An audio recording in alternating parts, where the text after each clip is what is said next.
Praise Lord. കർത്താവിന്റെ പരിശുദ്ധമേറിയ നാമം വാഴ്ചപ്പെടുമാറാകട്ടെ. അനുഗ്രഹീത പ്രഭാതത്തിനായി നമുക്ക് ചേർന്ന് ദൈവത്തെ സ്തുതിക്കാം. തിരുവചന ചിന്തയ്ക്കായി 55-ാം സങ്കീർത്തനം അതിന്റെ 6, 7, 8 വാക്യങ്ങൾ. പ്രാവിനുള്ളതുപോലെ എനിക്ക് ചിറകുണ്ടായിരുന്നുവെങ്കിൽ എന്നാൽ ഞാൻ പറന്നുപോയി വിശ്രമിക്കുമായിരുന്നു എന്ന് ഞാൻ പറഞ്ഞു. ഞാൻ ദൂരത്ത് സഞ്ചരിച്ച് മരുഭൂമിയിൽ പാർക്കുമായിരുന്നു. കൊടുങ്കാറ്റിൽ നിന്നും പെരുങ്കാറ്റിൽ നിന്നും ബന്ധപ്പെട്ട് ഞാനൊരു സങ്കേതത്തിലേക്ക് ഓടിപ്പോകുമായിരുന്നു. തിരുവചനം നമ്മൾ വായിക്കുമ്പോൾ 55-ാം സങ്കീർത്തനം തന്നെ എഴുതിയിരിക്കുന്ന സംഭവ പശ്ചാത്തലം നമുക്കറിയാം. പിതാവായ ദാവീദിനെ കൊന്നുമാറ്റിയിട്ട് രാജ്യം പിടിച്ചടക്കി വാഴാൻ തന്ത്രപരമായ കൂട്ടുകെട്ടുകൾ ഉണ്ടാക്കി മറ്റുള്ളവരെ വശീകരിച്ച് പാട്ടിലാക്കി അബ്ശാലോമിന്റെ വാളിങ്കിൽ നിന്ന് ഓടിപ്പോയ ദാവീദ് തന്റെ കഷ്ടതകളുടെ കാലയളവിൽ പാടിയൊരു പാട്ടുകളായി നമുക്കതിനെ കാണുവാൻ കഴിയും. ദാവീദ് പ്രാർത്ഥിക്കുന്നുണ്ട്. 1-2 വേദവാക്യങ്ങൾ വായിക്കുമ്പോൾ, എന്റെ പ്രാർത്ഥന കേൾക്കണേ ദൈവമേ, എന്റെ യാചനയ്ക്ക് മറഞ്ഞിരിക്കരുത്. ശത്രുവിന്റെ ആരവ നിമിത്തം ദുഷ്ടന്റെ പീഡ നിമിത്തം ഞാൻ എന്റെ സങ്കടത്തിൽ പൊറുതിയില്ലാതെ ഞരങ്ങുന്നു എന്നാണ് ദാവീദ് പറയുന്നത്. പൊറുതിയില്ലാതെ ഞരങ്ങാൻ കാരണങ്ങളുണ്ട്.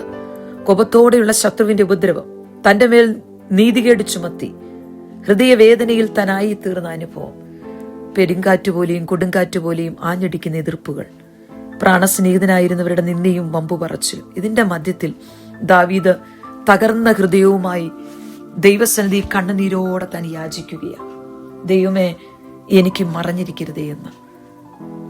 താൻ കടന്നുപോയ അനുഭവം വേദനാജനകമായ ഒരു പരീക്ഷണ കാലമായിരുന്നു.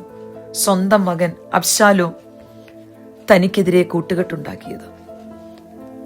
ഇവിടെ ദാവീദ് ഓടിയൊളിക്കാൻ ഒരു സങ്കേതമുണ്ടായിരുന്നെങ്കിൽ കൊള്ളായിരുന്നുവെന്ന ചിന്തിക്കുന്ന ഒരു അനുഭവം നമ്മുടെയും ജീവിതത്തിലുണ്ടാകും. ഉപദ്രവങ്ങളും പീഡനങ്ങളും വർദ്ധിക്കുമ്പോൾ പ്രാവ് ചെയ്യുന്നത് പറന്നുപോയി വിശ്രമിക്കുക എന്നുള്ളതാണ്. അങ്ങനെ വിശ്രമിക്കുന്ന പ്രാവിനെ കുറിച്ച് ദാവീദിനും ശലോമോനും അറിയാമായിരുന്നു. ശലോമോൻ എഴുതി, പാറയുടെ പിളർപ്പിലും കടുംതൂക്കത്തിന്റെ മറവിലും ഇരിക്കുന്ന എന്റെ പ്രാവെ, നിന്റെ മുഖം ഞാനൊന്ന് കാണട്ടെ. ദൈവത്തിന്റെ ഭക്തന്മാർക്ക് എതിർപ്പും പ്രതികൂലങ്ങളും ഏറി വരുമ്പോൾ മറഞ്ഞിരിക്കാൻ കടുംതൂക്കത്തിന്റെ മറവുണ്ട്, പാറയുടെ വിള്ളലുണ്ട്. അതായത് പ്രാർത്ഥനയുടെ മറവിലായിരിക്കുന്ന ദൈവമക്കൾക്ക് ഭദ്രതയുണ്ടെന്ന്. കാൽവറിയിൽ പിളർക്കപ്പെട്ട പാറയായി ക്രിസ്തുവിൽ മറഞ്ഞിരിക്കുന്നവർക്ക് വിശ്രമിക്കുവാൻ കഴിയും. പ്രാവിന് ചിറകുള്ളതിനാലാണ് അതിന് പ്രതികൂലങ്ങൾ വരുമ്പോൾ പറന്നുപോയി വിശ്രമിക്കാൻ കഴിയുന്നത്. നമുക്ക് പറന്നു പോകാൻ ചിറകുകളില്ലെങ്കിലും ദൈവം നമ്മുടെ സങ്കേതവും ബലവും കഷ്ടങ്ങളിൽ ഏറ്റവും അടുത്ത തുണയായിട്ടുണ്ട്. പഴയ നിയമകാലത്ത് രക്തപ്രതികാരകനിൽ നിന്ന് ഓടിപ്പോയി രക്ഷ പ്രാപിക്കുവാൻ ദൈവം ഒരുക്കിയ സങ്കേത നഗരങ്ങൾ ഉണ്ടായിരുന്നു. ഇരമ്യാവ് തന്റെ പ്രതികൂലങ്ങളിലും പ്രതിസന്ധികളിലും ഒരാശ്വാസവും വിശ്രമവും ആഗ്രഹിച്ചു. അതുകൊണ്ട് ഇങ്ങനെ എഴുതി, അയ്യോ, എന്റെ ജനത്തെ വിട്ടു പോയി കളയേണ്ടതിന് മരുഭൂമിയിൽ വഴിയാത്രക്കാർക്കുള്ള ഒരു സത്രം എനിക്ക് കിട്ടിയെങ്കിൽ കൊള്ളായിരുന്നു.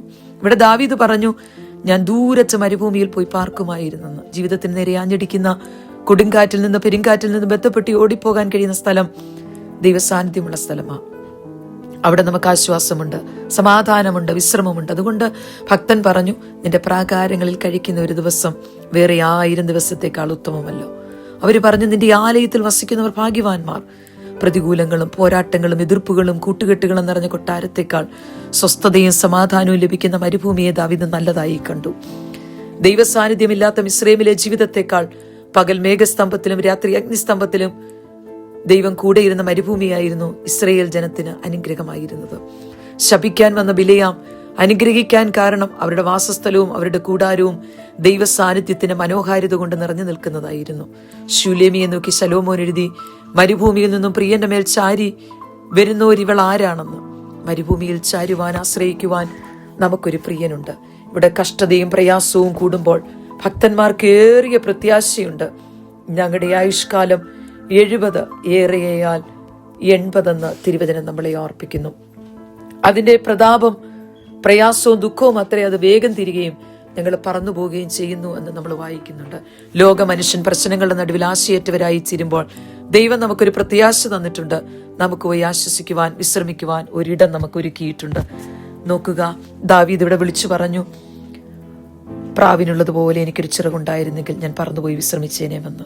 ആദ്യത്തെ 2 വാക്യങ്ങളിൽ വിഷയമെല്ലാം ഹൃദയനുറുക്കത്തോടും കരച്ചിലോടും പരിഹരിപ്പാൻ ശക്തനായ സൃഷ്ടിതാവിങ്കൽ പരമേൽപ്പിച്ചിട്ട് അദ്ദേഹം പറയുകയാണ്, പ്രാവിനുള്ളതുപോലെ ഒരു ചിറകുണ്ടായിരുന്നെങ്കിൽ.